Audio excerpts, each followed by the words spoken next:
Olá, meus amigos. Hoje nós celebramos um dia muito importante, a Quinta-feira Santa, a instituição do sacramento da Eucaristia, a instituição do sacerdócio ministerial, e Jesus dá o seu novo e maior mandamento: amai-vos como eu vos amei. Gostaria de propor, então, a meditação, uma reflexão do texto da missa da noite, da missa da ceia do Senhor, o Evangelho de João, capítulo 13, versículos de 1 a 15, a cena do lava-pés durante a ceia, a última ceia de Jesus. O capítulo 13 do Evangelho de João abre a segunda parte deste Evangelho, onde se fala da hora de Jesus, onde é chegada a hora de Jesus. No capítulo 13, João põe em destaque o relato da última ceia. Neste relato, como se percebe, não se narra a instituição da Eucaristia, como fazem os sinóticos, mas o gesto de lavar os pés dos discípulos, que possui um significado importante para a vida da nossa igreja. No versículo 1 do capítulo 13, nós temos a introdução, como que a introdução ao relato da última ceia e da paixão de Jesus como um todo. Era a véspera da Páscoa, diz o texto, João 13:1. A Páscoa dos judeus. Aqui encontramos fundamentais pontos para o entendimento da cristologia de São João, do Evangelho de João. A especificação temporal antes da festa da Páscoa ou véspera da Páscoa é destacável, pois a Páscoa é todo o pano de fundo dos capítulos 13 a 21, a segunda parte do Evangelho de João. É a chave de interpretação, a Páscoa é a chave de interpretação de toda a narrativa dos últimos acontecimentos da vida terrena de Jesus. Jesus sabia que tinha chegado a sua hora de passar deste mundo para o Pai. É importante a referência à chegada da hora de Jesus, que foi anunciada durante a primeira parte do Evangelho, João de 1 até o capítulo 12. Jesus sabe o que o espera. Não é simplesmente levado pelos acontecimentos ou pelas circunstâncias, mas é o próprio Jesus quem se entrega livremente. A consciência, o saber que chegou a hora, além de demonstrar toda a altivez, a liberdade e a soberania de Jesus durante toda a paixão, durante todos os acontecimentos da paixão, confere também grande dramaticidade aos acontecimentos que se iniciam. A hora de Jesus é a hora da cruz, a hora de sua morte. Mas o evangelista apresenta tal hora como o momento da exaltação e da glorificação de Jesus. A hora é a hora da cruz, mas a hora da cruz é a hora da exaltação, da glorificação de Jesus. Exaltação, glorificação, expressa aqui como a passagem, como a Páscoa, com a passagem deste mundo, para o qual desceu. A passagem deste mundo para o Pai, de quem Jesus saiu, de onde Jesus veio, ou de quem Jesus veio. Este mundo refere-se ao mundo separado do reino de Deus, do reino celeste, ou seja, o mundo aqui de baixo, o mundo que não acolheu a luz da palavra de Deus, que é o próprio Jesus, que não acolheu a palavra de Deus, que é o próprio Jesus encarnado. Tendo amado os seus que estavam no mundo, amou-os até o fim. Quem são os de Jesus? Quem são os seus? São os primeiros discípulos? Sim, mas são os discípulos de sempre, os de ontem, os de hoje e os do futuro. Os seus são, no entanto, apenas aqueles que o acolheram na fé e no amor. Jesus diz que os seus estão no mundo, mas não são do mundo, como Jesus não é do mundo. Os seus devem permanecer no mundo como testemunhas de Jesus. Não peço somente por eles, mas pelos que, por meio de sua palavra, crerão em meu nome, reza Jesus. Os seus representam, sem dúvida, a comunidade de fé, a igreja. A expressão amou-os até o fim pode ter dois significados. Amou-os até o fim, significando amou-os até a morte, e pode significar amou-os plenamente, amou-os até a consumação. O verbo grego teleo, da mesma raiz do substantivo fim, telos, aparece ou aparecerá no momento da morte de Jesus. Tudo está consumado, tudo está terminado, chegou ao fim, ao seu pleno objetivo. Jesus amou-os até o fim, até a morte, até a plenitude da sua doação generosa e total. No versículo 2, meu irmão, minha irmã, temos como que uma nova introdução.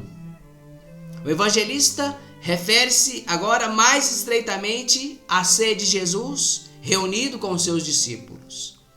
A refeição em comum possuía na mentalidade antiga um significado muito forte. Comer do mesmo pão não era apenas tomar refeição no mesmo lugar e numa mesma hora, mas tomar refeição é o momento de profunda comunhão de sentimento e de vida. Tomar refeição junto significa estar em comunhão de vida. O gesto de dar um pedaço de pão por quem preside a ceia ou pelo anfitrião é sinal de hospitalidade e demonstra uma relação de amizade íntima e profunda. Por isso, nesta perspectiva de comunhão, a presença de um falso amigo ou de um convidado falso, Judas, se apresenta então como estranho ou até como intolerável. Mas João, o evangelista João, aprofunda ainda mais a situação. Não se trata simplesmente de um traidor ou de uma traição por motivos mesquinhos. É o diabo quem o inspira. O diabo é apresentado aqui no Evangelho, e no Evangelho de João, como o pai dos líderes judaicos. O diabo é apresentado como o pai da mentira e é apresentado como o homicida desde o princípio, o pai da morte, o pai dos líderes judaicos, o pai da mentira, o pai da morte. João 8:44. O diabo também já fora relacionado a Judas em João 6, versículo 70. Assim, tornando-se instrumento do diabo, Judas o representa. Agindo como filho do diabo, Judas vai trair, literalmente entregar. Trair é entregar Jesus para ser morto. Um conluio diabólico e homicida já está armado. Indo já para os versículos 4 e 5 do capítulo 13 de João, lemos que Jesus se levantou, tirou o manto, tomou uma toalha, uma estola, amarrou-a na cintura, colocou água numa bacia e começou a lavar os pés dos discípulos e a enxugá-los com a toalha. Literalmente, Depois o manto, retirou o manto, o símbolo da dignidade e realeza. Jesus retira o manto. O manto que é símbolo do Espírito, mas também é símbolo de dignidade, é símbolo de realeza. Jesus retira de si. O verbo retirar é o mesmo utilizado para indicar o dom da vida. A ação sucessiva de retomar, como nós veremos no versículo 12, seja a vida quanto o manto, é indicada com o mesmo verbo em João 13, 12 e no capítulo 10, versículo 17 e no versículo 18, lá na parábola ou na alegoria do bom pastor, no discurso do bom pastor. Lá Jesus diz assim: é por isso que o Pai me ama, porque dou a minha vida para retomá-la de novo. Ninguém me tira a vida, mas eu a dou por própria vontade. E eu tenho poder de dá-la, como tenho poder de retomá-la de novo. A repetição de retomar o manto sem retirar a toalha ou o avental indica que o comportamento ou ação de Jesus em servir é para sempre, é definitivo. Não terminará nem mesmo com a morte. Por isso, de seu lado, traspassado pela lança, jorra sangue e água, o Espírito Santo. Por isso, aquele lado permanecerá aberto e jorrará daquele lado aberto de Jesus para sempre o Espírito Santo de Deus. A ação de lavar os pés era algo muito usual no Oriente Antigo. No intento, na tentativa, no desejo de acolher bem alguém depois de percorrer aquelas estradas empoeiradas. Tal gesto, feito antes da refeição, geralmente era confiado a um criado, a um servo. Realizá-lo implicava uma situação de inferioridade. Era um servo, um criado que realizava, que lavava os pés daquele que chegava. Posteriormente, o gesto acabou significando reverência a alguém, principalmente no meio da família, no interior da família, no seio da família. Trata-se, portanto, de um gesto meio que estranho se realizado por Jesus. Ora, Jesus é o Filho de Deus. O Pai pôs tudo em suas mãos. Mas, de outro lado, o gesto não foi realizado por Jesus antes da ceia, mas durante, e aqui está a questão. Aparece então a singularidade da ação de Jesus. É um gesto simbólico, cujo sentido se compreende à luz de outras partes dos evangelhos. Em Lucas, por exemplo, exatamente durante a ceia, Jesus diz: eu estou em vosso meio como aquele que serve. Também em Lucas, no final de uma parábola, Jesus diz: bem-aventurados os servos que o patrão encontrar acordados em vigília quando do seu retorno. Em verdade vos digo, este patrão se cingirá, isto é, porá em si o avental, a toalha, e porá os servos à mesa, e passando de um ao outro, os servirá. Jesus, portanto, se faz servo. Esta cena da ceia, na qual Jesus lavou os pés dos discípulos, tem um paralelo com a unção em Betânia, em João capítulo 12, versículos de 1 a 8, onde Maria ungiu os pés de Jesus com perfume. Maria, irmã de Lázaro, e Marta. Em ambos os casos, se trata de uma ceia. Os pés são citados, o verbo enxugar é utilizado, enquanto se contrapõem os verbos ungir e lavar. Em Betânia, a comunidade, mostrando seu amor, serve o Senhor, ungindo os seus pés e perfumando a casa inteira, a comunidade inteira. Aqui, na última ceia, Jesus, demonstrando seu amor, serve a comunidade, lavando os pés da comunidade e dando exemplo de como deve ser a vivência, a convivência comunitária, um serve o outro. Pedro não quer aceitar o ato de Jesus. Pedro vê apenas o fato de Jesus se fazer servo. Fala em seu nome e em nome do grupo, rejeitando a ação de Jesus e criando um distanciamento entre si e Jesus.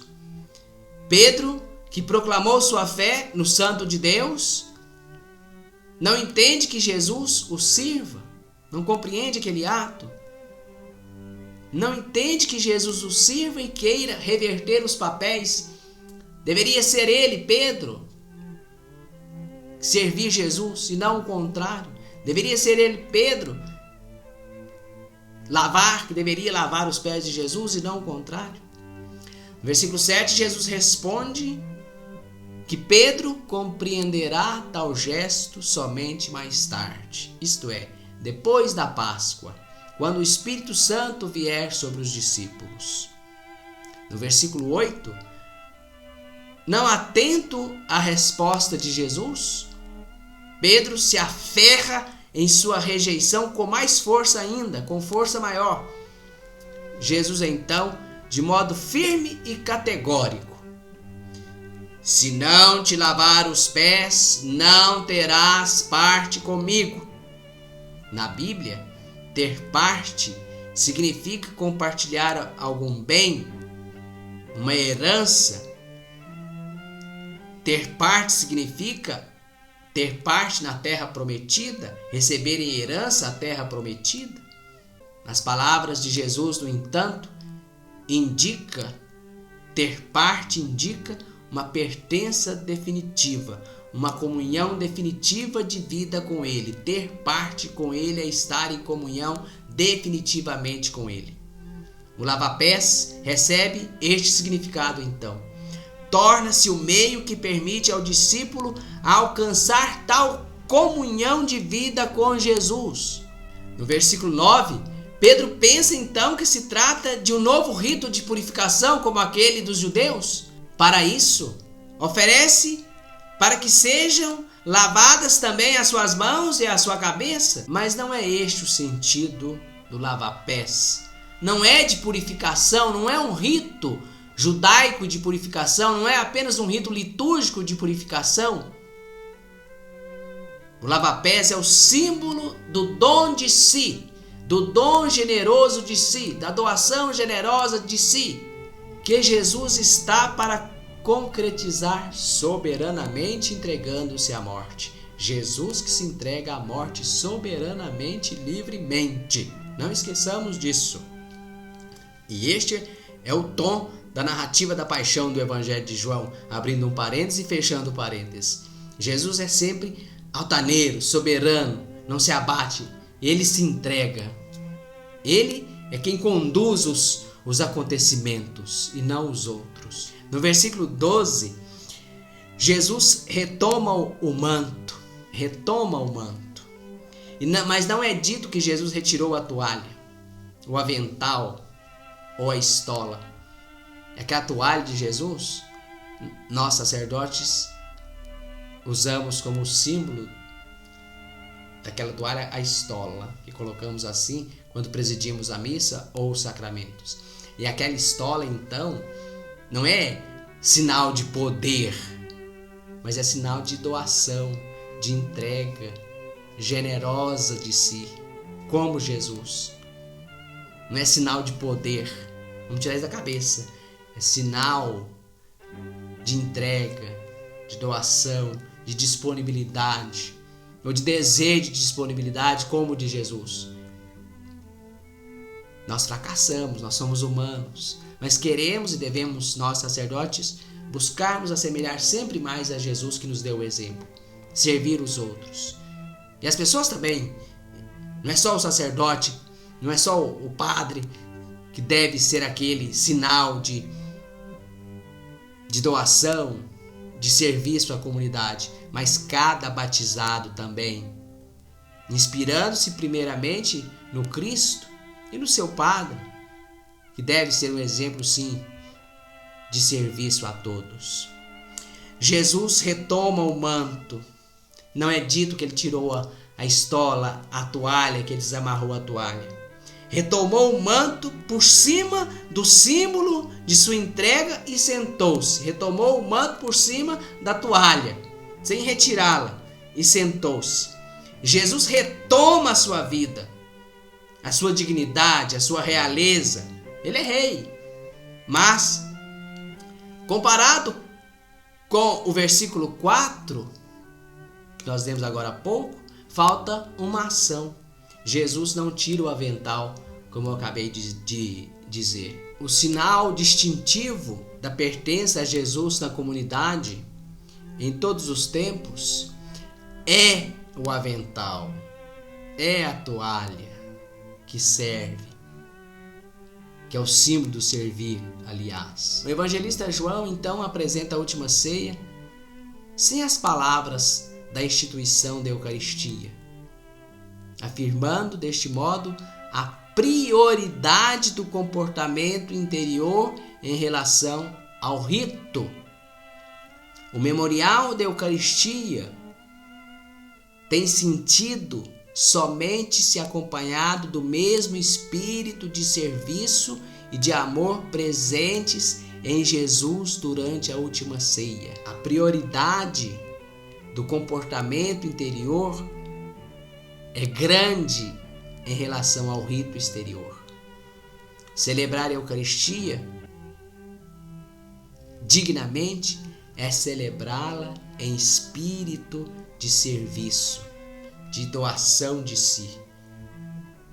Não tem sentido celebrar a Eucaristia, e é até um contrassenso celebrar a Eucaristia e depois não ter vida eucarística, que é a vida generosa, uma vida de caridade, de fraternidade, de partilha, de servir ao próximo.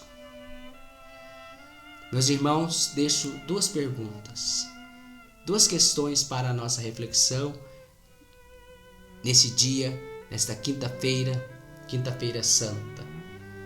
Instituição da Eucaristia, instituição do sacerdócio. Jesus oferece o modelo de servo. Ele é o servo, nós os discípulos devemos servir como ele serviu.